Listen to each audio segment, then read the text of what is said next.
There is a quiet force that most overlook, not because it is weak, but because it is too simple to impress the distracted mind.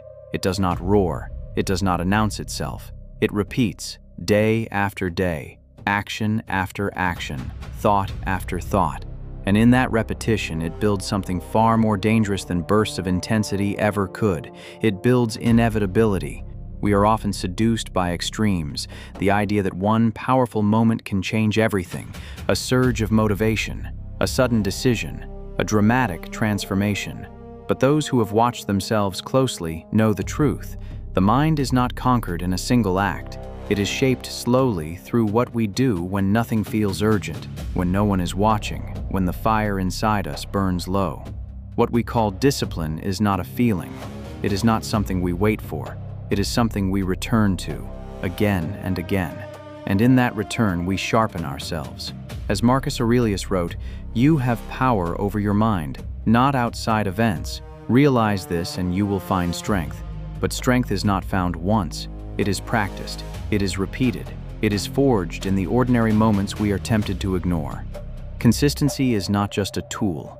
It is a weapon, not against others, but against the chaos within us, against the impulses that betray us, against the version of ourselves that seeks comfort over growth, distraction over purpose. When we learn to wield it quietly and without interruption, we become something far more stable than the world expects us to be. And so, each morning, we begin again. Not because we are starting over, but because we understand that mastery is built in the act of returning. 1. We rise before the mind begins its negotiations. There is a moment each morning where the mind attempts to bargain. It whispers of comfort, of delay, of just this once. And if we listen too long, we are already lost. The battle is not in the body, it is in the hesitation. We learn to move before the excuses form, not out of urgency, but out of clarity. We do not need to feel ready. We need to act. Epictetus reminds us, do not say you are sick. Say you are practicing sickness. In the same way, we do not say we lack discipline. We practice hesitation. And what we practice, we become. So we stand up. Immediately. Not because it is easy, but because it is necessary. Each time we refuse to negotiate with weakness, we weaken it. Each time we act without delay, we reinforce a new identity, one that does not depend on feeling, but on principle. This is where consistency begins, not in grand actions, but in the refusal to entertain self-betrayal. A single moment of hesitation may seem small, but repeated over time, it becomes a pattern. And patterns define us.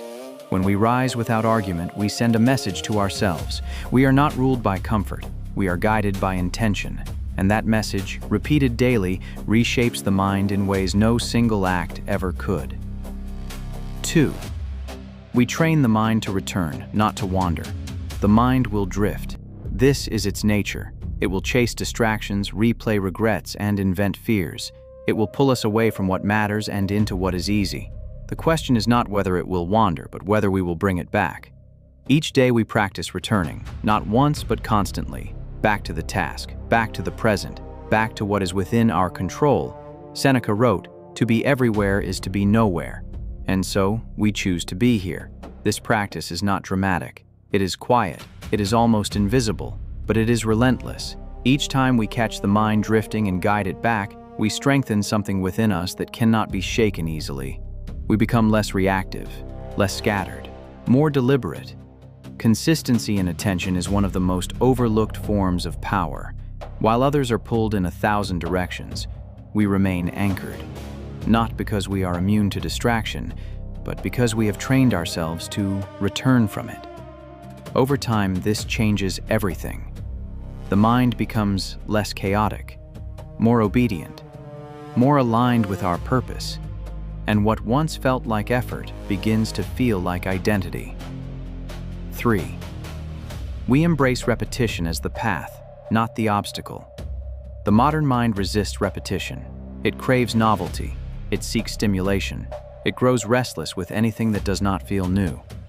But mastery has never been found in novelty. It is found in doing the same things correctly over and over again. We stop asking, when will this get easier? And begin asking, How can I do this better today? The task does not need to change. We do. As Seneca said, while we are postponing, life speeds by. And so, we do not wait for a better moment.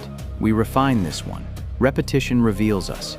It exposes our weaknesses, our impatience, our lack of focus, but it also offers us a path forward, if we are willing to stay with it. Each repetition is an opportunity to sharpen our attention, to correct our errors, to deepen our understanding. Consistency turns repetition into transformation. What begins as effort becomes rhythm. What feels unnatural becomes second nature. And what once required discipline becomes instinct. We no longer seek excitement. We seek refinement, because we understand that true progress is not loud. It is layered, built slowly through actions repeated long after the initial motivation has faded. 4. We detach from outcomes and commit to process. There is a hidden danger in focusing too much on results. It ties our sense of worth to things we do not fully control. It creates anxiety, impatience, frustration.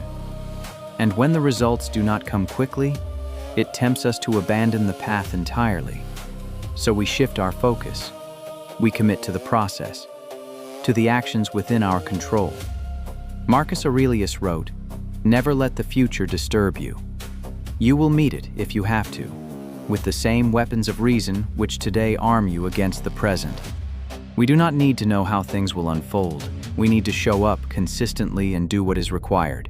Each day becomes its own victory, not because of what we achieve, but because of how we act. This detachment frees us. It removes the emotional volatility that comes with chasing outcomes. We become steady, grounded, focused not on what we might gain, but on who we are becoming. And over time, something unexpected happens. The results begin to follow, not because we chased them, but because we became the kind of person who naturally produces them. 5. We confront discomfort instead of avoiding it.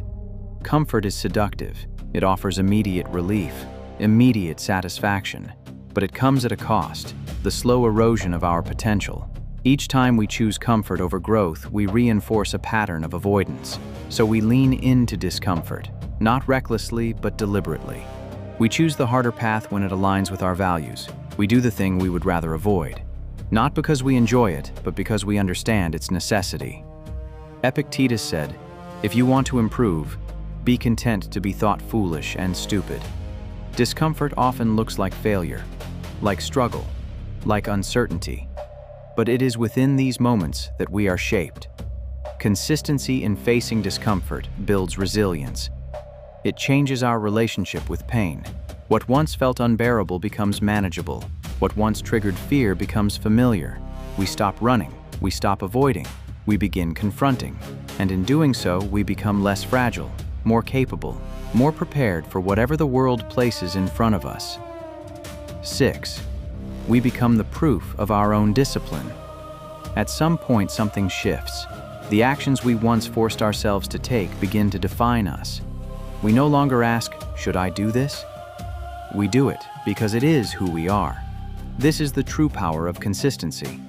It transforms discipline from something external into something internal. It is no longer a battle we fight. It is a standard we uphold. Seneca wrote, "We suffer more often in imagination than in reality." And through consistent action, we begin to see this clearly. The fears that once held us back lose their power. The doubts fade, not because they disappear, but because we no longer listen to them.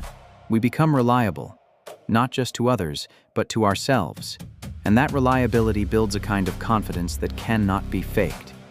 It is earned, quietly, repeatedly, without the need for recognition. In the end, consistency is not about doing more.